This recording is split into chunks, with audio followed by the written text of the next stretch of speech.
19 জুলাই 2025 শনিবার পূর্ব বর্ধমানে মেমারি জামিয়া ক্যাম্পাসে জমিয়তের এক জেলা কর্মী সভা অনুষ্ঠিত হল।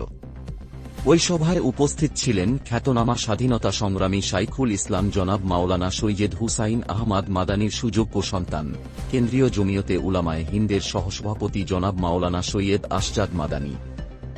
সেই সঙ্গে প্রধান বক্তা ও বিশেষ অতিথি হিসেবে হাজির ছিলেন পশ্চিমবঙ্গ রাজ্য জমিয়তে উলামার সাধারণ সম্পাদক কারি শামসুদ্দিন আহমদ কাসেমি এবং ঝাড়খণ্ড জমিয়তে উলামার সাধারণ সম্পাদক মুফতি শিহাবুদ্দিন। এছাড়া ওই সভায় উল্লেখযোগ্যদের মধ্যে উপস্থিত ছিলেন পূর্ব বর্ধমান জেলা জমিয়তে উলামার সভাপতি ও রাজ্য জমিয়তে উলামার সহসভাপতি মাওলানা মোহাম্মদ হাজিবুদ্দিন খান, জেলা সম্পাদক মাস্টার জাহাঙ্গীর ইসলাম, পশ্চিমবঙ্গ রাজ্য জমিয়তে উলামার সহসভাপতি মুফতি নাজমুল হক এবং হাফেজ ইয়াকুব ফরিদি, মুর্শিদাবাদ জলিলিয়া মাদ্রাসার শাইখুল হাদিস ও রাজ্য ওয়ার্কিং কমিটির সদস্য মুফতি আব্দুল কুদ্দুস, রাজ্য জমিয়তে উলামার office secretary doctor Muhammad Shafiqul Islam, খ্যাতনামা বক্তা কারি ইয়াসিন, কারি নুরুজ্জামান প্রমুখ।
अगर वो